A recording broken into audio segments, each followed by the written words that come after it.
Hello friends, आज हमें देखना है NOS class 10th business study का क्वेश्चन पेपर डिज़ाइनिंग। तो 100 मार्क्स का क्वेश्चन पेपर होता है, 3 घंटे का समय होता है करने में। वेटेज बाय ऑब्जेक्टिव में बताया गया कि नॉलेज बेस्ड जो क्वेश्चन है होंगे 30 नंबर के आएंगे, अंडरस्टैंडिंग वाले आएंगे 50 के, एप्लीकेशन बेस्ड वाले आएंगे 20 नंबर के। उसके बाद है टाइप्स ऑफ क्वेश्चन जो मीन आपको समझना है। तो नंबर ऑफ क्वेश्चन यहाँ पर दिए हैं किसके, MCQs के।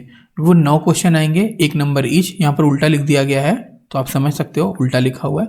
वेरी शॉर्ट क्वेश्चन जो होंगे 11 33 नंबर के, शॉर्ट जो होंगे 6 30 नंबर के, लॉन्ग क्वेश्चन होंगे 4 28 नंबर के। तो टोटल ठीक है, तो टोटल क्वेश्चन कितने हो गए 30 जो है वो टोटल नंबर ऑफ क्वेश्चन बनेंगे 100 नंबर में। उसके बाद है कंटेंट्स, मतलब मॉड्यूल बेस्ड। पहला जो मॉड्यूल है आपका, फर्स्ट मॉड्यूल बिजनेस इन्वायरमेंट, उसमें से आएंगे आपके 12 नंबर के। फर्स्ट मॉड्यूल से 12 नंबर के क्वेश्चन आएंगे। सेकंड मॉड्यूल बिजनेस ऑर्गेनाइजेशन से आएंगे 14 नंबर के। ठीक है, सर्विस सेक्टर बिजनेस से आएंगे 16 नंबर के। बैंकिंग इंश्योरेंस से आएंगे 14। ठीक है, सेलिंग डिस्ट्रीब्यूशन से आएंगे 16 और कंज्यूमर अवेयरनेस से आएंगे आपके 16 नंबर के। करियर अपॉर्चुनिटी मॉड्यूल जो है आपका बिजनेस का, उससे आएंगे 12। तो मॉड्यूल नंबर आपका 3rd, module number 5th, module number 6, इसमें मैक्सिमम जो है वो 16 नंबर के आएंगे। ठीक है, तो टोटल मिला के आपके बने 100 नंबर। ठीक है, तो इस तरीके से यहाँ पर आपका जो है वेटेज है बाय कंटेंट्स, मतलब आपको जो चैप्टर वाइज क्वेश्चंस आने हैं। ठीक है, तो ये हमने समझ लिया। अब हम देखते हैं क्वेश्चन पेपर की डिज़ाइनिंग।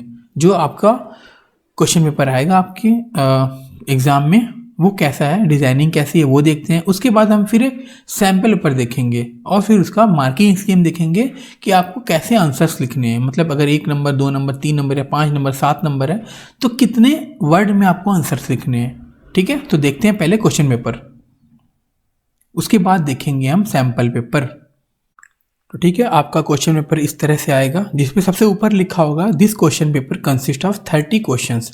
इस क्वेश्चन पेपर में 30 क्वेश्चन होंगे, 8 प्रिंटेड पेजेस होंगे और उसमें रोल नंबर आपको लिखना होगा, जो आपका रोल नंबर है। और यहाँ पर क्वेश्चन पेपर का जो कोड है वो लिखा है 60/OS1। ठीक है, सेट क्या है आपका, ए सेट है यहाँ पर। उसके बाद लिखा होगा आपका day and date of examination. ठीक है, किस डेट में है ना, और किस डे में एग्जामिनेशन आप यहाँ पर लिखोगे।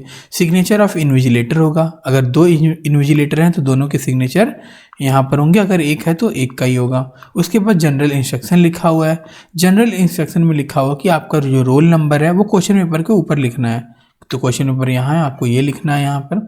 उसके बाद सेकंड में कह रहे हैं कि आप अपने आप को इंश्योर कर लो, वेरीफाई कर लो कि जो इस पे लिखा है ना कि 30 प्रश्न हैं और 8 मुद्रित हैं, मतलब 8 प्रिंटेड पेजेस हैं और 30 क्वेश्चन है, वो है ना। अगर नहीं है तो आप इन्विजिलेटर से कॉन्टैक्ट करें।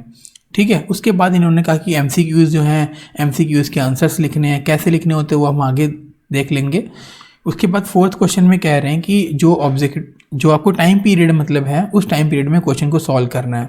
5th में लिखा हुआ है कि जो आंसर बुक है उसमें आप रोल नंबर, ठीक है, कहीं भी नहीं लिखोगे, ना ही वहाँ पर कहीं भी कोई आइडेंटिफिकेशन मार्क्स लिखोगे, मतलब कोई निशान लगा नहीं सकते आप, और रोल नंबर भी नहीं लिखोगे। उसके बाद कह रहे हैं जो क्वेश्चन पेपर का कोड है, जो भी हमने देखा 60/OS1 सेट ए, वो आपको आंसर बुक पर लिखना होगा। फिर उन्होंने कहा कि आपका जो क्वेश्चन पेपर है वो इंग्लिश और हिंदी में है। अगर आपको किसी और लैंग्वेज में लिखनी है तो लिख सकते हो, जैसे यहाँ पर लैंग्वेजेस लिखे हैं, इनमें से कोई एक लैंग्वेज में लिखना चाहते हो आप लिख सकते हो। उसके बाद इन्होंने कहा है कि if you choose to write the answers in language other than Hindi and English, the responsibility for any errors, mistake in understanding the question will be yours only। कह रहे हैं कि जो आप लैंग्वेज में लिखना चाहते हो, ठीक है, वो लिख सकते हो, लेकिन अगर कोई क्वेश्चन पढ़ने में प्रॉब्लम होती है हिंदी या इंग्लिश में तो आपकी एरर होगी, आपकी रिस्पॉन्सिबिलिटी होगी। उसके बाद यही बातें इन्होंने हिंदी में कर रखी है यहाँ पर।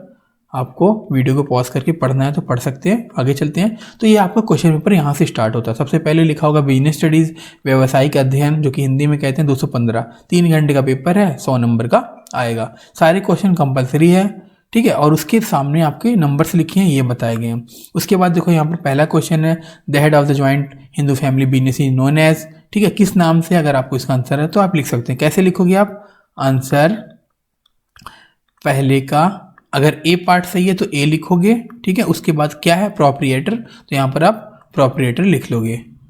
ठीक है। अगर इसका आंसर सी है कर्ता, तो आप यहाँ पर सी लिखोगे और यहाँ पर लिख दोगे कर्ता। ठीक है, इस तरह से आप कर सकते हो।